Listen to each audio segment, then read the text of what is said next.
Republicans attending the Gathering conservative conference in Atlanta have been weighing in on the latest indictment of Donald Trump in Georgia. Here's what some of them had to say about the new election interference case. We ought to be willing to tell the American people the truth. I had no right to overturn the election. And the Georgia election was not stolen. The election wasn't stolen here. We need to stay focused on the future. I know the media loves to talk about Trump, but I'll tell you, we've done over 80 town halls in New Hampshire and Iowa. And Eric, not one of them are asking me about Trump. Nikole Killion joins us there with more. Nikole, how is the overall sentiment you're hearing from Republicans at this conference, and how much of it is about Donald Trump and the Georgia case?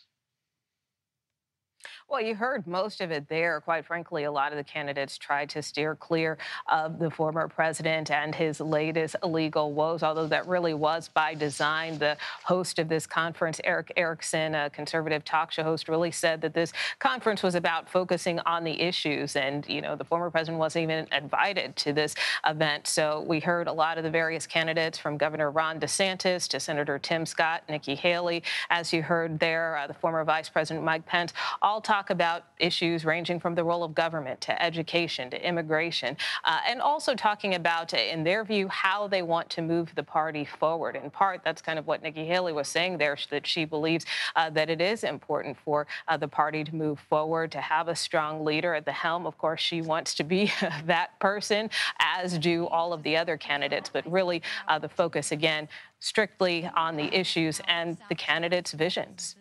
Are there noticeable Trump supporters in these events, in these crowds?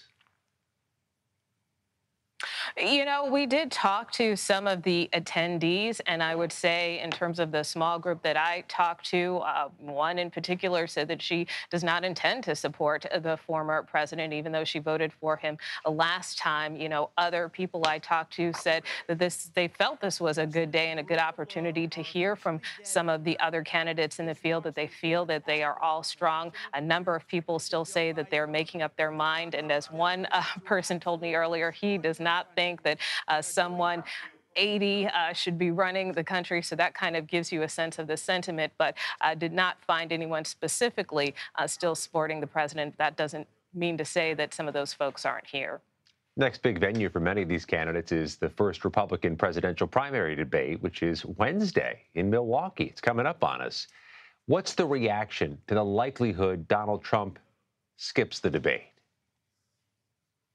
Yeah, well, this kind of was a bit of a preview, and the debate did come up in some of the candidates' discussions. But look, what we understand is that the former president is unlikely to attend the debate. He did make clear on one of his Truth Social posts that, you know, his poll numbers are extraordinary and people know his record, so why would he debate? But that being said, we do have some reporting that, for instance, there are some RNC officials who are still trying to convince him to attend. And we also know that it's possible, if he does not attend, that he may be considering some counter-programming, for instance, an interview. I did have a chance to ask former Vice President Mike Pence what he thought if the former president skips next week's debate. I think everyone who's qualified for the debate should be there. You know, look, this country's in a lot of trouble. The American people are struggling.